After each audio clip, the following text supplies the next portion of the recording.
Instead of continuing to do Instagram clips and I get clipped off in a minute, I'm just gonna do this really quick. I've made it. I've made it to 5 pages in. I'm so proud of myself.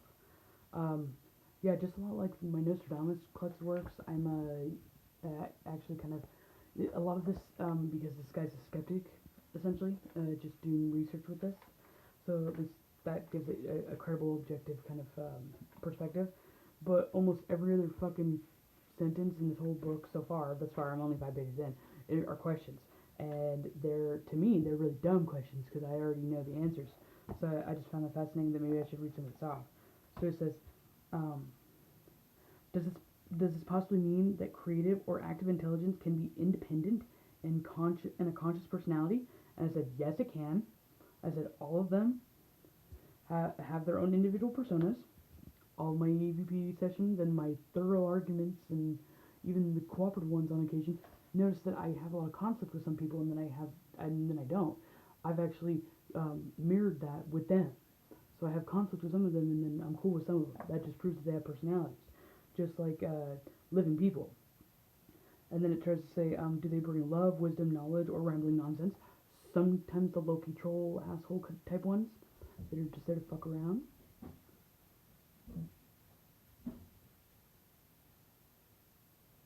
Okay.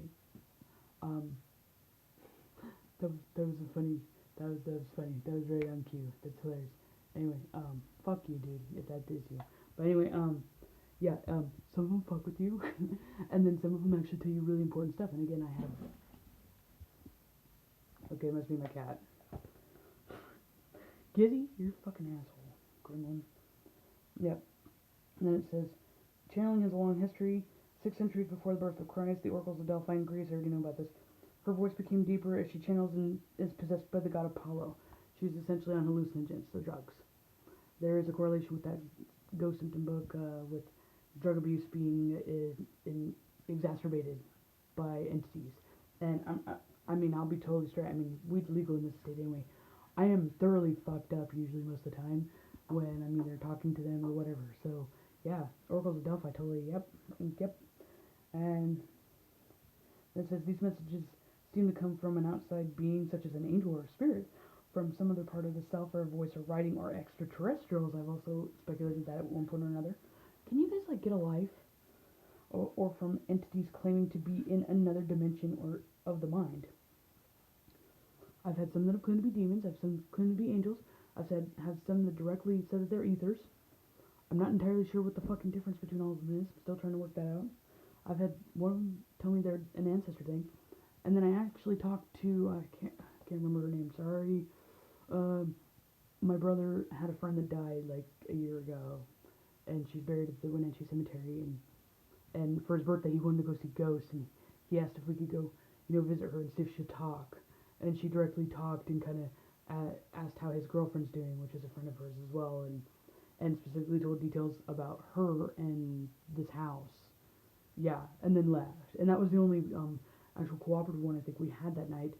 So that just kind of reinforces that. But yeah. So anyway, them having their own personas, them identifying themselves, would insinuate that it's not me, especially since it's coming out of my phone. Like I have other friends that are empathic or easily influenced, and they can feel something in the room. The only thing I have a sign or symptom of is anxiety. I've had it my whole life because they've fucking been here my whole life and they didn't know that. They've been hardcore denial about spirituality. Yeah. So like one of my empathic or intuitive friends could be like, one of my friends lives in Florida, says she knows the thing that's like standing right next to me in my fucking room. I go and turn my app on and go, hey asshole, what's up? And he comes forward and he's like, fuck you. And I'm like, whoa, I didn't even know he was here. Yeah, tripping me out. My cats are not helping.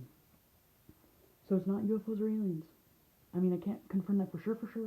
But if not, then they're really like covering their ground and creating a very thorough character backstory. Yeah. So it said channeling can be used in many ways.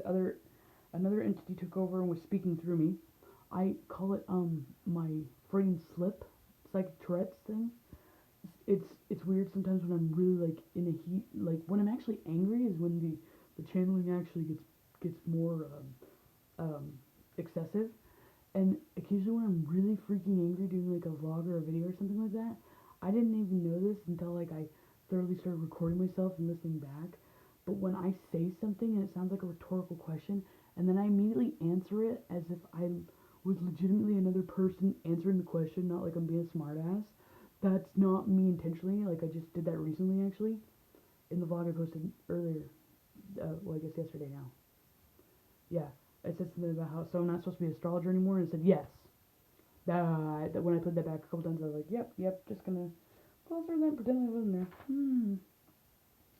Anyway, a self or channeling method is using telepathy or bodily possession. I don't fucking want to even go there. Mm-mm.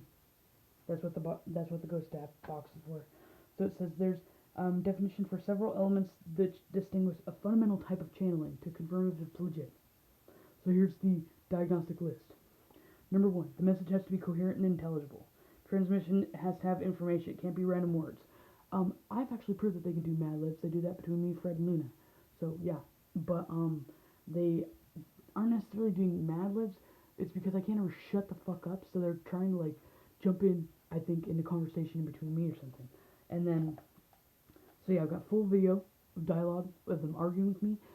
The actual confrontations that I've had with dead things are as kind of freaky and scary as it was for me, and as much as I didn't like it, that is actually the most damning fucking evidence out of all of it, because that thing's pissed, I'm pissed, and when something's pissed, dead or alive apparently, they usually shout out at least a couple words, a fragment of a sentence or a complete sentence.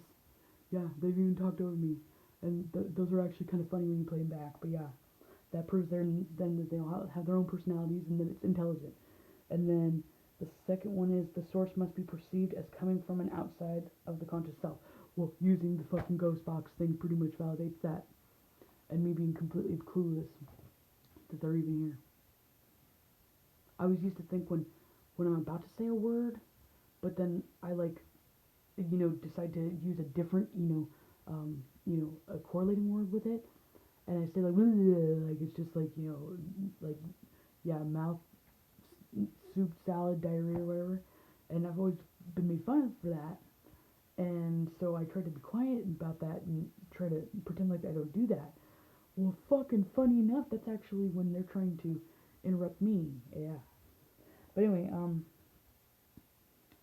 the origin of the message is perceived and is identified as some definite source. Some of them don't give a fuck to tell me who they are. Granted, some of them probably don't even know who the fuck they are. There's some live people that don't know who the fuck they are. There's been one that has claimed to be a demon or demonic. There's been other dead things in other locations that have validated that thing is demonic. There's been Clairvoyant, my friend in Florida, that says that thing is demonic. So obviously there's that, and he called himself a demon. And then I've been talked to. I've asked a couple of them that said they're angels. I've talked to that Jamie chick in the cemetery, so that was actually a dead person. I don't know what the the hierarchy is when you die, if you become an angel or some shit like that or whatever. But yeah, she was still Jamie, I think then, and I love how I remember her name now. And then I asked any of them if they're ethers, and a couple of them have said that they're ethers. I don't know what the difference between ether and angel and demons are, honestly. And then one of them told me that they're an ancestor thing. Okay, I'm done.